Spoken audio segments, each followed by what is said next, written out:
Namaste, Kiara, and good day, friends. We are with Mr. Veer Khar. He is one of the best known community leader in the country and the current president of New Zealand Indian Central Association. Welcome to Indian News, Mr. Veer Khar. Thank you. Thank you. Thank you for your time to speak to the Indian News. First of all, many congratulations on your re-election as the president of NZICA. Thank you. Thank you, Kanji. How did you feel? How was your experience as being a part of a historic delegation of the signing ceremony? It was, I think, one of my best experiences in New Zealand affairs. I found the community through NZICA got quite a bit of a mana. We felt respected. Yeah. We felt included, and it was not just a joyride. We felt that we were contributing. Felt good. Mr. Khar, it has been observed that the Indian diaspora community in New Zealand is more enthusiastic about this free trade agreement between the two countries as compared to the New Zealanders in New Zealand. What is the reason behind it? And in fact, some of the New Zealanders are very apprehensive over this deal. How would you clarify this here? Actually, free trade agreement is not only the agreement for the trade, it also is a strategic move to show that the two nations are coming closer. This shows we are lining up on most of the world policy matters. So it is definitely a joy for all Indian New Zealanders because we are feeling that we are now more related with our motherland. And being a bridge between the two countries is a proud moment for all of us. Now, if there is a free trade between China and New Zealand, the Chinese community felt the same. So it is, and why others are apprehensive? It's, I think, normal because people, it will sink in, people will get more information, and then the tide will start turning when the business will grow and economy will pick up and people will then realize. Till that time, I think it's almost normal. But this apprehension is not among the general people or public. It's even one of the coalition partner of this government. They did not support this FTA. How would you address this? See, to create a vote bank, you have to polarize the community. You have to create some issue. So that party right now, New Zealand First in particular, has been able to draw some sort of a difference of opinion on this particular matter. And their ratings have improved. So if I was a politician, as long as they don't hit under the belt, which unfortunately they have, it's all right to do your canvassing, whatever the issue. If they raise issues with regards to FTA can do this, FTA can do that, it's all right in my opinion, because it is the responsibility of the government, it's the responsibility of the rest of the whole business community to show that there are gains and prove that. Until proved, New Zealand First slogan stays there that this is going to create a problem. So I think it will act as a good stimulus for everyone to prove that, yep, there is so much. I was on one of the, just want to narrate you that there was a question that if New Zealand starts exporting kiwi fruit trees to India, soon India will grow their own kiwi fruit, so our kiwi fruit business will be in a problem. So this is a valid point for a person who just reads the statement. But with NZICA, we have been doing this advocacy with data-based analysis for last 100 years. We went back on the desk, how many metric tons of kiwi fruit does New Zealand grow? In a kg, there are 10 kiwi fruit approximately. So these many metric tons times 10 gives us the number of kiwi fruit divided by 1.4 billion. So we came out to a figure that if every Indian eats kiwi fruit, there will be 8 kiwi fruit per person in India for the whole year. That is the power of that market. So which means if whole of New Zealand's kiwi fruit goes to India, we won't have it more than 8 kiwi fruit per person.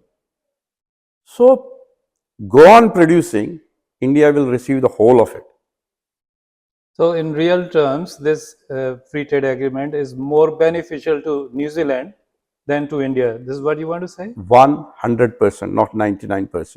So why can't someone make this thing understand the Kiwis or New Zealanders here in this country?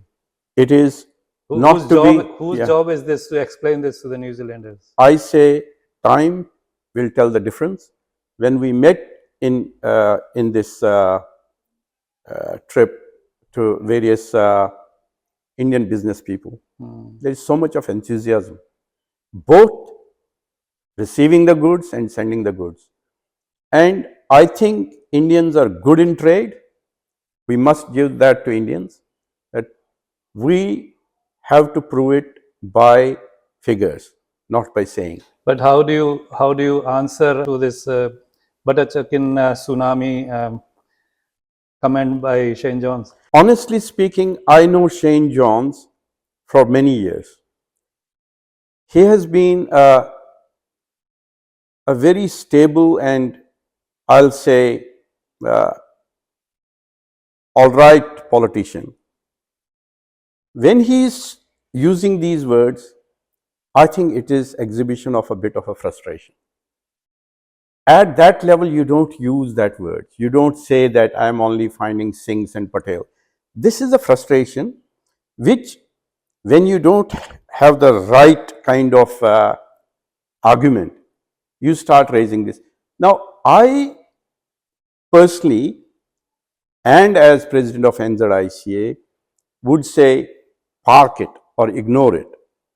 It will get answered by when the figures start showing what that real tsunami is. It should be changed to trade tsunami. And again, how our people have, I heard that some restaurants have put in butter chicken tsunami is now as a menu name item. of a dish. I think that is the way we need to respond. He's a knowledgeable person. He will see the figures. Right now, it has helped him to bring across some of those people who get carried away by these things. That's all right. Now, Veerji, in recent past, there has been a rise in anti-immigrant or anti-Indian sentiments in this country. How is NZICA responding or taking this situation? Like it's getting worse by every passing day. Yeah. So it is a collective responsibility of all of us, all of the Indian New Zealanders.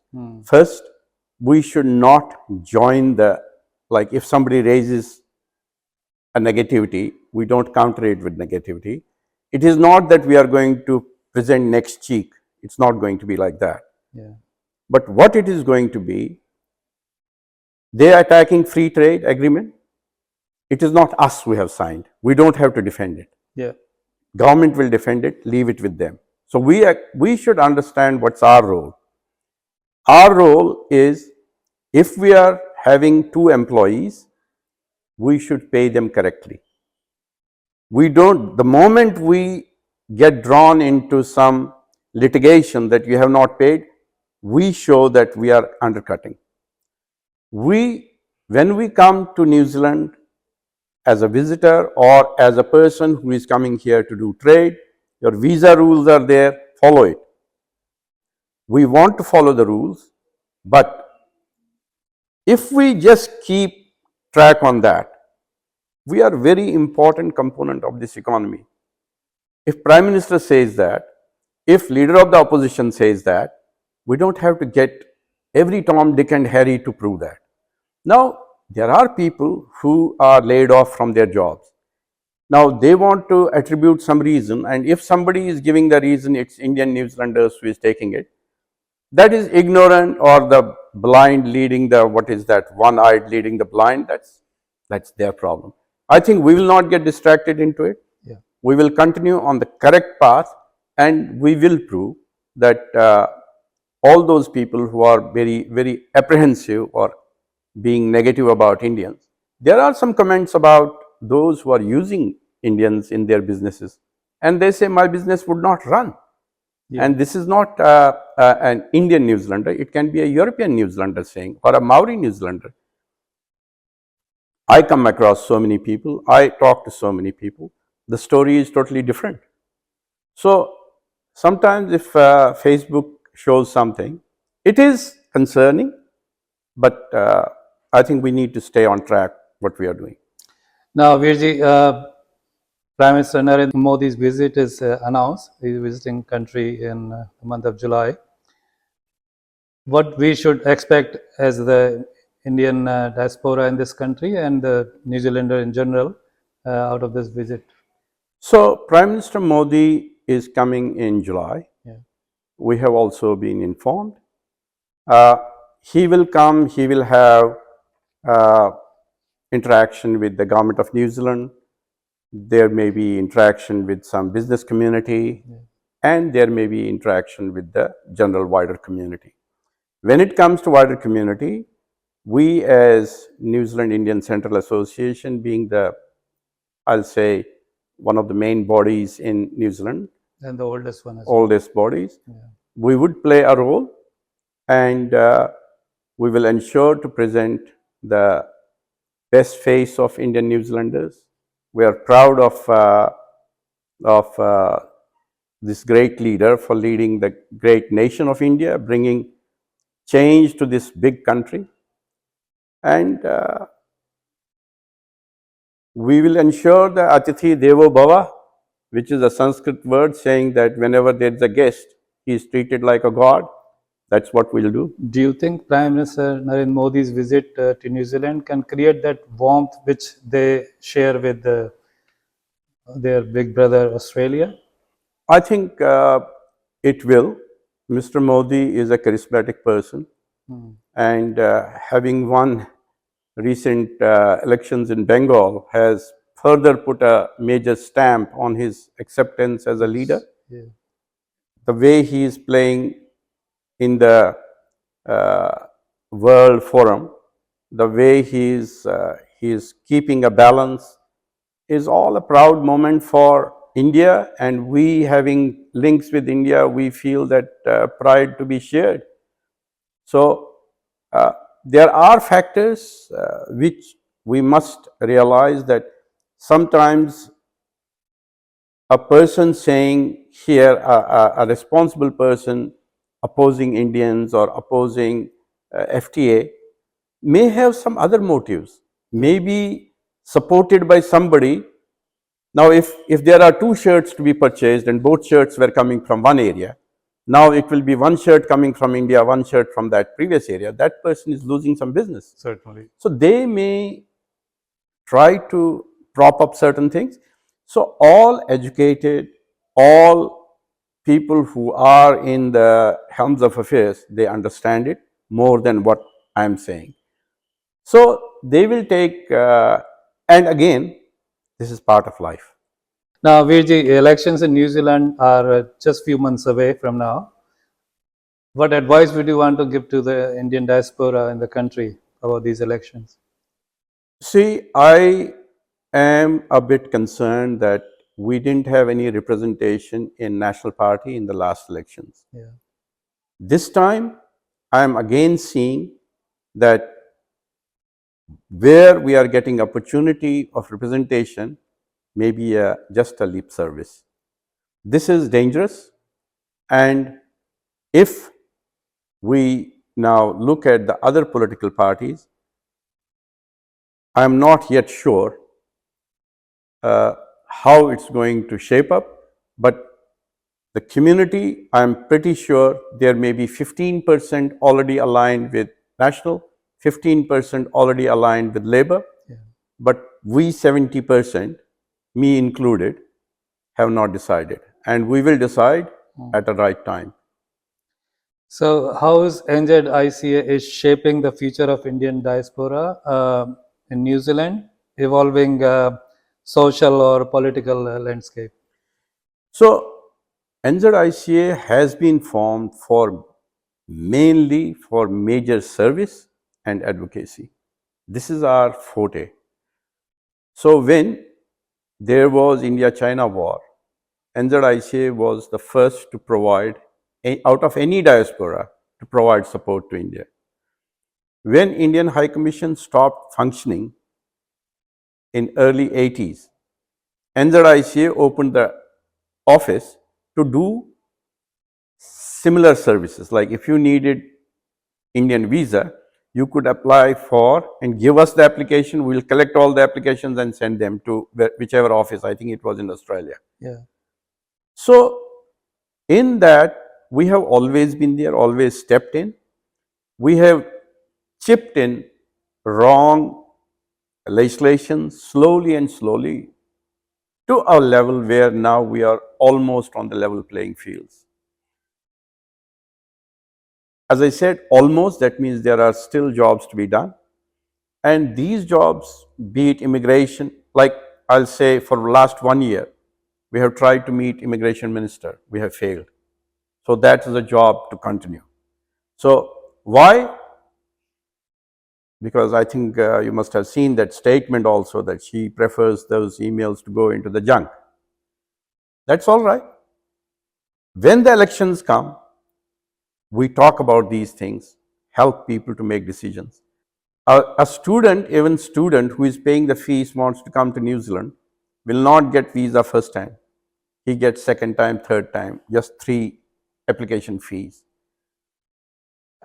There's an investor wanting to come in, they will not issue the visa for one sake or the other. And I checked recently, they said, we sent an email, you didn't reply. So these things we need to address. When we address these, it gives a buoyancy to others, that good feeling. That's our role. We will ensure Indian New Zealanders are at par with Maori New Zealanders or Pakeha New Zealanders or Pacifica New Zealanders. We are all in together. We are not an ethnic minority. We are one of the major players here. Yeah. And also, we didn't come as refugees. You see, refugee, you have to look at with a different care. We came as entrepreneurs here. We are not a burden on Exactly. the government here. Absolutely. We are contributing in all positive ways. Per capita contribution of ours is now almost 3 times Yes. the national. So we are doing right things. We have got a good future. I don't think people should get disturbed by a comment here or there. This is a beautiful country. This is our country, and we need to nourish it. There are difficult times. This is when they say when things get tough, tough get going. Yes. Indians are tough. We'll continue. If you go out on the road at 5 a.m. in the morning, 10 trucks, all 10 trucks are driven by Indians. If you go to the hospital during the night, 15 nurses, 14 will be from Indian origin. There is lots of good story to be told. In St. John's, Northland, the people who are changing and shaping Northland, there are 80 to 90% Indian contribution, which St. John's knows. So that's where I feel when people like him make some comments, they are having other reasons, not that he has got anything against Indians. So I'll take that in a positive manner. No, thank you so much, Veerji. Thank you. And thank you for your time to speak to the Indian News. Thank you. Namaste. Thank you so much. Namaste.